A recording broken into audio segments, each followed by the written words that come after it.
Hey, good morning, guys. Welcome to Market Mondays. We're going to go into a lot more today. Is actually, I think I'm wrong on something on last Friday, which I'm going to go into in regards to the VA commissions. So, before we get right to it, I'm going to do a quick dad joke, which I did not have prepared. Why? What do you call an alligator that's a detective? An investigator. Yeah, there you go. That's what I have today for you guys. Sorry about that. I should have done some more research. But so getting right into it about what I talked about last Friday. So this last VA Friday, I posted a video about understanding the what the VA's response in regards to the NAR settlement and how the decoupling of buyer's agent commission to the listing agent commission and how buyer's agent would effectively get paid, because typically VA doesn't allow for that. But then quickly afterwards, I had a realtor friend of mine who had done a lot of research on this stuff, came in with her perspective, and I have to agree with it. And I actually talked to some other people, got some more details, and I was looking at it the wrong way, I think personally. So I think I'm gonna probably redo the VA Friday video, but I want to let you guys know that the different perspective I saw that actually sounds more correct than what I had looked at in the first place. So if you guys had that email, pulled up that email, you would have saw that there's this whole PDF attachment that really details the revision that VA made in regards to the VA commissions. So if VA buyers are allowed to pay commissions, and they are based on certain criterias.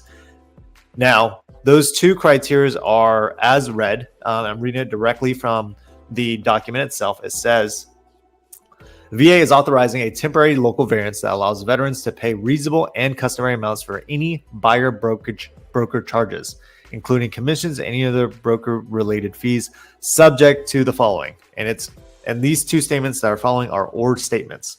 So one is listing brokers are prohibited. So the home veteran is purchasing in an area where. So what it's saying at this point is VA buyers are allowed to pay buyer broker charges, commissions, and things like that, if it's subject to the following, where the veteran is purchasing a home where listing brokers are prohibited from setting buyer broker compensation through the multiple listing postings. So in Washington State specifically, the listings do show the buyer's agent commission. They do show that. Now, the thing is, it's also an or statement to the next thing. So it's or buyer broker compensation cannot be established by or flow through the listing agent. So when I read this, I thought it said the listing agent just couldn't couldn't legally tell what the buyer agent commission was. What I learned that it's actually typically what it was before is that the listing agent would charge this much, and a portion of that what they charge goes toward the buyer's agent, and that's how it is. Now it's completely decoupled and it's a separate conversation. So the listing agent will set their fees, and they can talk to us about what fees they want to set for the buyer's agent. So that was my misunderstanding on what the document was saying.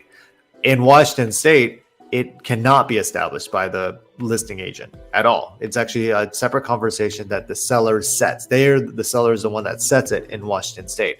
So because Washington agrees with that statement of that the buyer broker compensation cannot be established through the listing agent or flow through the listing agent, then I guess technically VA buyers could pay for the buyer's commission if they can afford it.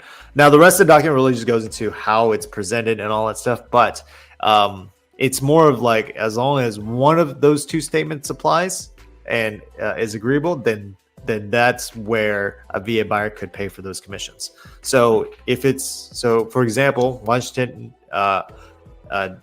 it doesn't work with number one because we do post it on the MLS, but it does work with number two because it cannot be established or flow through the listing agent, at least the compensation. So because it's one or the other, because it's an or statement, it sounds like VA buyers in Washington State, and especially in the Pacific Northwest MLS, they can pay for buyer's agency commissions. So, learning lots, of course. This is something very new, of course, and I'm still learning it. I was on the side of wanting to just protect our veterans from trying to pay commissions and all that stuff. So that's where I was, but I unfortunately read it the wrong way and under a wrong lens. So I want to thank specifically Jamie Haywood for having a very, very professional conversation with me, and just kind of talking it out. So that meant a lot. And it's really cool to have people like that who are able to kind of call me out on my BS when I'm wrong and be able to have an actual a good discussion about it.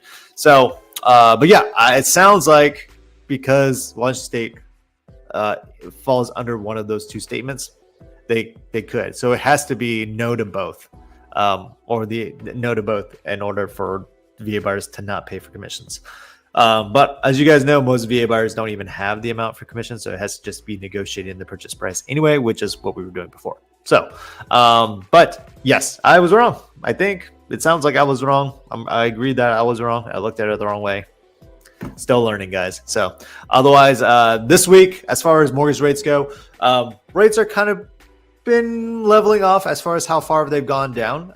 For the most part, are in the low sixes, somewhere around there, and then clients can potentially buy down to the fives, maybe 4.9-ish. Rates were a little bit better than where they were 2 weeks ago. They kind of leveled off and kind of went up a little bit, but we still think that it's gonna slowly still trend down. I just think the rate of change is not going to be as much as it was in the last 3 months.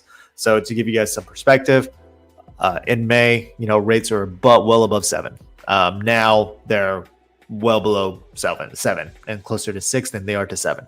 So things are trending in the right direction. And the big news this week is that the jobs week. So we're going to be getting a lot of jobs report, jobs information. Again, that has been the biggest driver in how mortgage rates have been behaving. Inflation is where it needs to be. The other piece of the puzzle or the equation and bring mortgage rates down is the jobs market.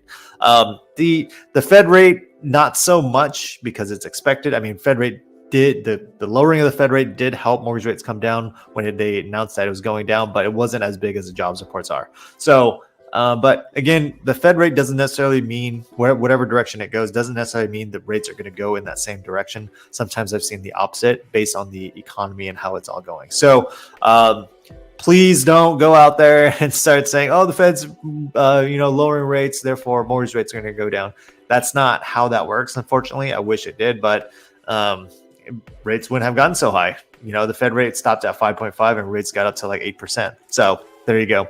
But please stop telling people that the Fed rate is down 0.5%. Therefore, mortgage rates are down 0.5%. They're not directly tied like that. So. But otherwise, that's all I got for you guys today. Hopefully you guys have a great week.